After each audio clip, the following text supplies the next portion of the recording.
Hello, and welcome back to another chapter of my book, Finding Starlight. This is the beginning of the end. This is part one of two, and I'm considering it the finale. So we have been reading this book for 29 weeks, and we are nearing the end. There are only 30 chapters of the book, and this is really the chapter where I believe we are at the beginning of the end, as I said. So, Finding Starlight is my unpublished manuscript of the story of my life, told through the lens of a past life regression session.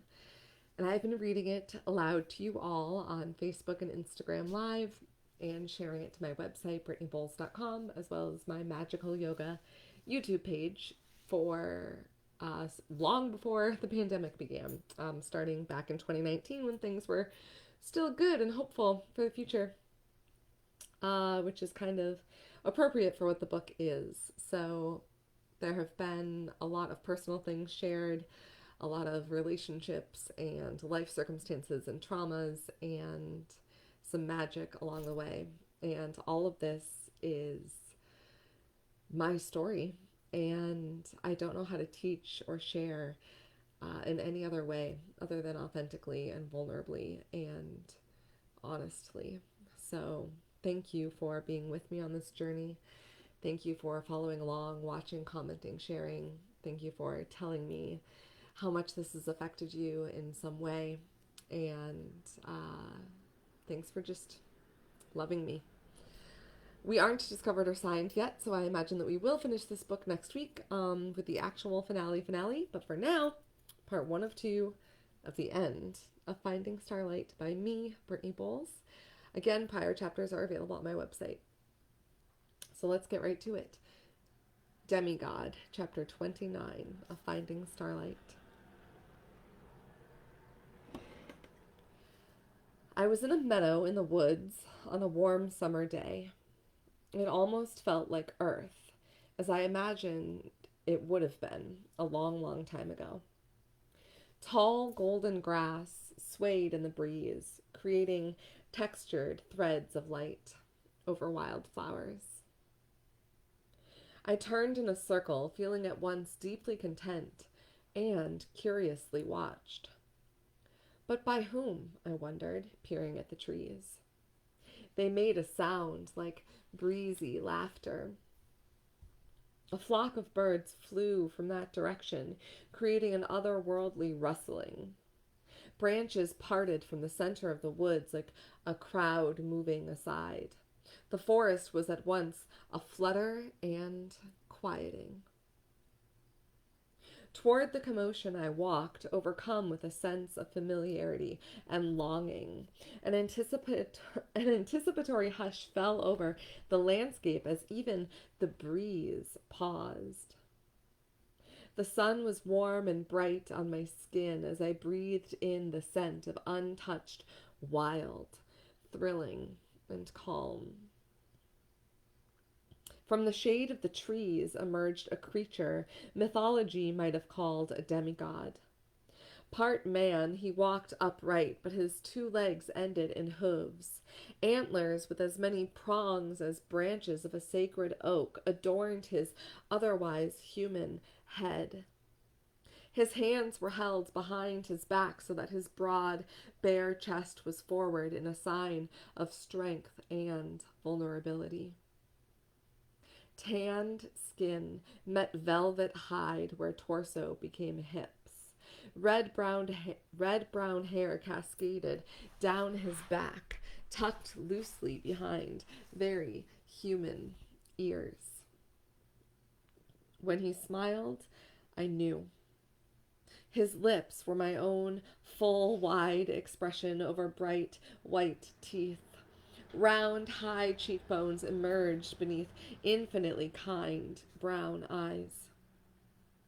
I had only ever seen photos of this face, only ever seen the smile in the mirror. This demigod was my father. A lifetime of emotion sprung to my eyes, making the meadow glisten with fractured sunlight. He saw the recognition on my face and was before me in an instant. The air around him felt like the glow of an autumn fire. He smelled like sage smoke and toasted pine. Dwarfed by his towering height, he was at least twice as tall as me, and intoxicated by his otherworldliness, I swayed on my feet. Strong hands reached for my shoulders to steady me. I was filled with a stream of information, a vision. Shane, a young man who seemed frail and weak compared to this creature, was standing behind a younger and less haggard version of my mother. His hands were on her belly, and I understood that they were welcoming the news of her pregnancy, welcoming me. Then, abruptly, a hospital bed and the smell of fluorescent lit sadness. The astral body of a man considering letting go. Next, a Native American fire ceremony and the story of a demigod turned man whose sorrows outweighed his desire to live, and now a baby, me, swaddled in a hospital room, and an antlered man laying hands of light upon my newborn head. Then a shape-shifting demigod, replacing legs with a tail and diving beneath the sea after a floundering, blonde-haired child. Next, me, as a 15-year-old girl on my knees, cursing God for the death of my mother. Him, my father, standing over me with golden tears in his eyes. And last, a different meadow. A young woman in a white dress with jewels on her eyes and red petticoats under her skirts, walking toward an iridescent demigod that she could not see. It happened in an instant. With one touch, he shared my entire life as he had seen it. Pride, compassion, love, and strength poured into me as I saw myself through his eyes. I was beautiful. I was wise. I was a goddess incarnate. When I could speak, I told him, "I think you might be exaggerating slightly." He laughed then, and it sounded like deer racing through the woods, splashing in a cold mountain spring.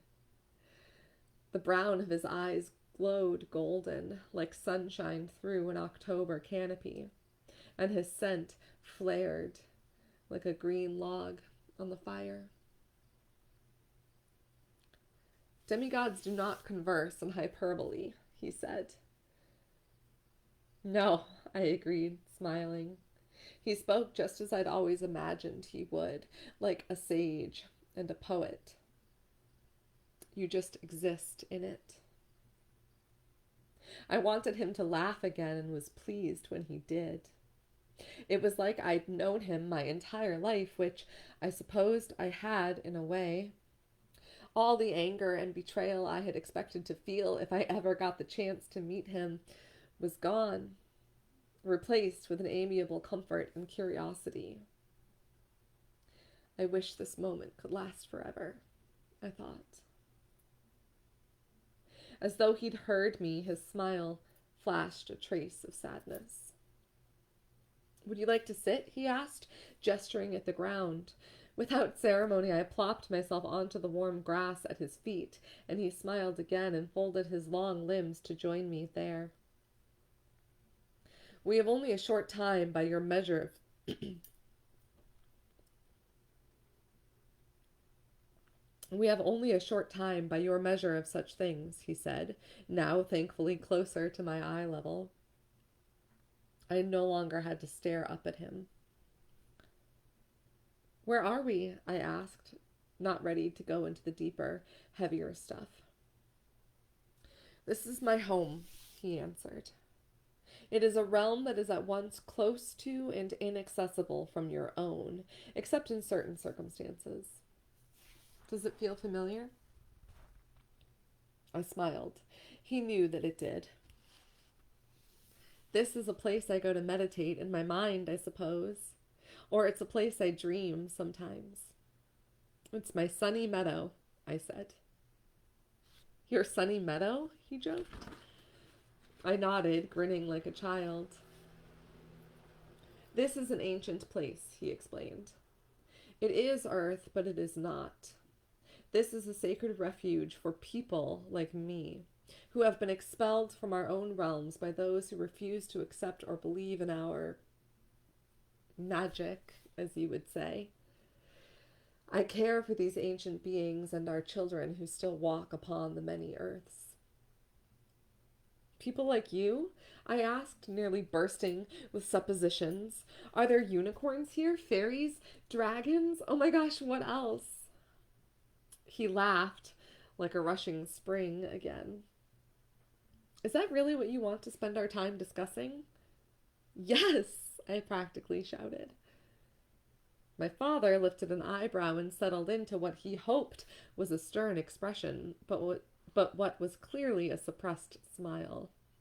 He sat with perfect posture and utmost patience, waiting for me to rethink my intention.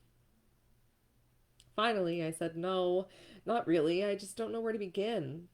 I don't even know how I got here or why. And I really do want to know about unicorns and fairies and such. Do you not dream of such things? He asked. Of course I do, I said. And you dream of this place too, yes? His raised eyebrow gave me the answer he seemed so reluctant to say. I smiled, my thanks, grateful for his indulgence, and understanding that he felt that some other topic was more pressing.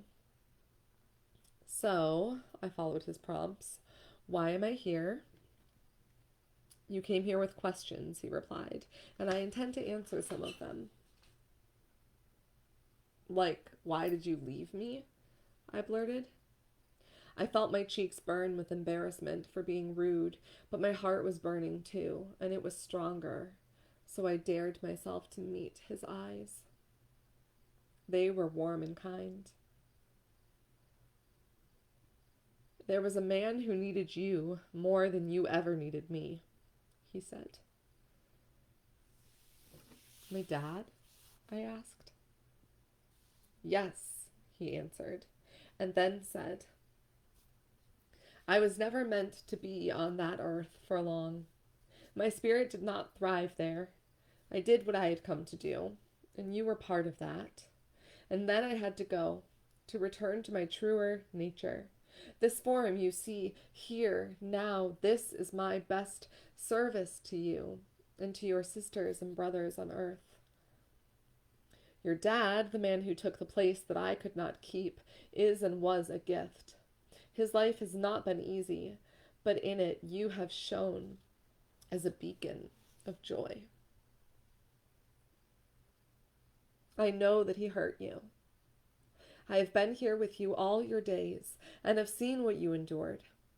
You suffered and struggled, but you were strong and resilient. I am so proud of you, dearest daughter. One day, you will understand all that you have given the world. In this moment, I will offer you one of the answers you seek.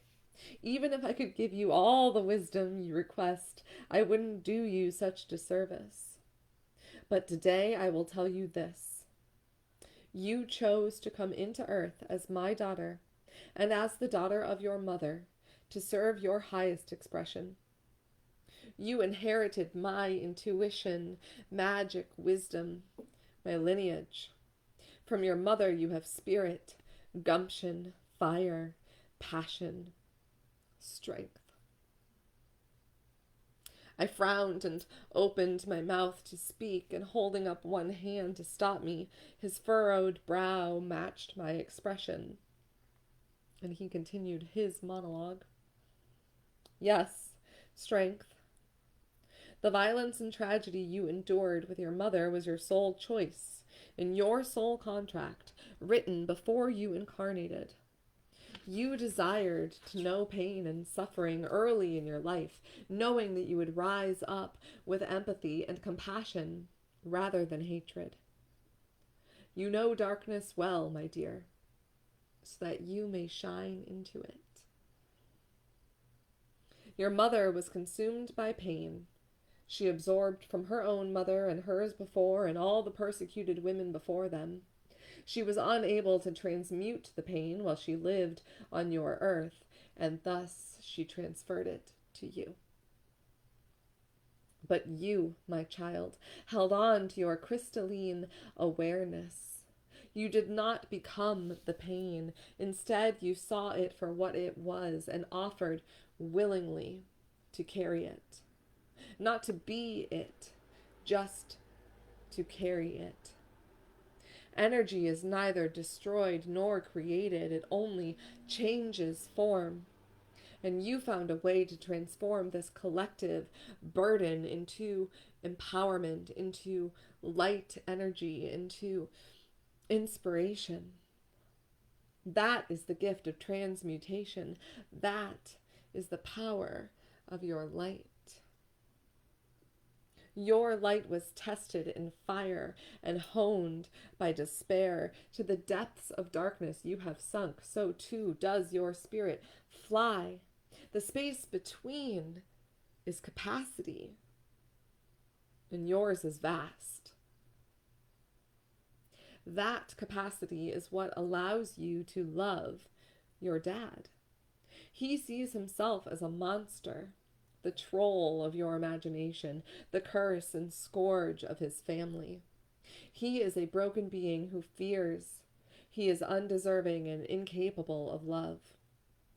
And you, our daughter, who have seen and felt so much in your young life, offer him the love he craves. You have forgiven him, accepted his faults and fears, and still you stand by him with compassion, even when he abandons himself.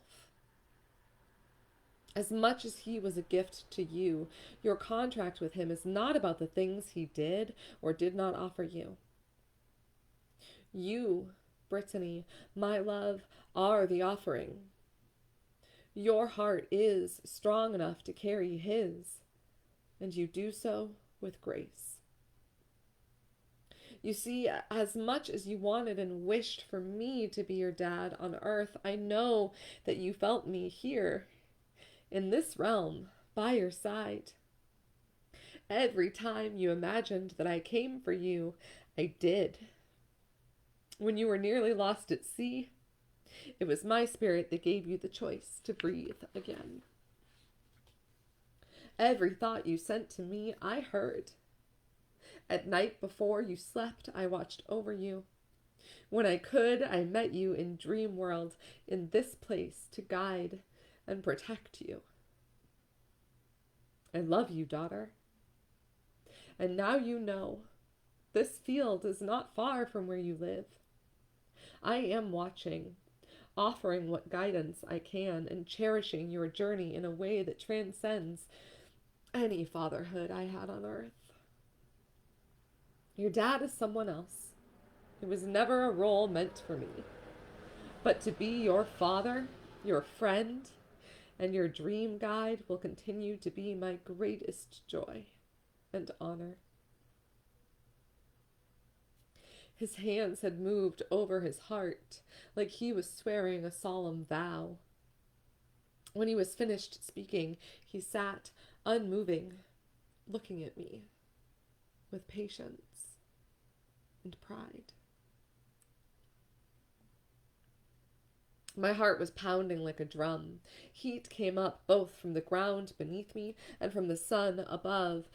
It was too much. I looked around for my cloud, for some anchor of reality, and found only the clear sky, golden grass, an unbelievable father creature sitting by my side. Why, I breathed, struggling to find an adequate response or thought to hold on to. Why are you telling me this? Because it is time for you to know who you really are, he said. What the hell am I supposed to do with this, though? I demanded, finding my voice. That is your choice. His calm, steady voice matched his eyes. He reached for my face and then stopped, resting his hands in his lap instead. He waited. I thought about everything he shared. He, my father, was a demigod. I had chosen to come into this existence with a ridiculously difficult set of circumstances, just so I could learn to be strong. My role with my dad was not victim, but rather savior of sorts, and my father, this mystical creature, had been by my side throughout my entire life. Finally, I spoke. The words were almost the same, but the meaning was entirely different. What am I supposed to do? A smile dawned on his face like the sun over the horizon. He touched my cheek then, and I leaned into his hand. No vision came this time. Instead, I was filled with sunshine and the smell of lilacs. Strength poured into me like roots burrowing into fertile ground, anchoring me to solid earth. From within my chest sprouted moss and maple shoots. I felt rather than saw these things. Our time is almost up, daughter, he said. He stood once again in his statuesque godly glory and reached to help me do the same. His touch, I understood, was an offering of sacred magic. I accepted, opening myself to whatever last gift he might bestow. Instinctual knowing, like the bird who flies home every season, of the way to this place was transferred through our hands. The circle of trees in the middle of which we stood like a barrier of strength and solace took permanent place in and around me. The safety of the meadow would be part of my energy field. Would be part of my energy field. An outer aura from now on. And finally, the cool liquid light of the invisible moon dripped delicately onto the top of my head and into the space between my brows. Permeability, it seemed to mean, of realms and dimensions. We stood, girl before demigod, and looked at our own eyes in each other's faces. Mine filled once more with tears, obscuring his image. I didn't want to blink, for fear that it would all be gone, but my tears amplified the brightness of the sun, and my eyes closed before I could stop them.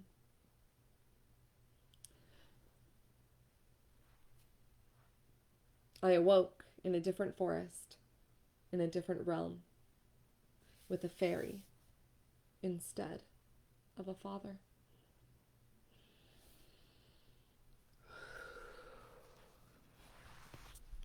And I have low battery everywhere, and I'm losing internet. So thank you. I will see you next week with chapter 30, the final chapter, the end of Finding Starlight, Supernova. Namaste.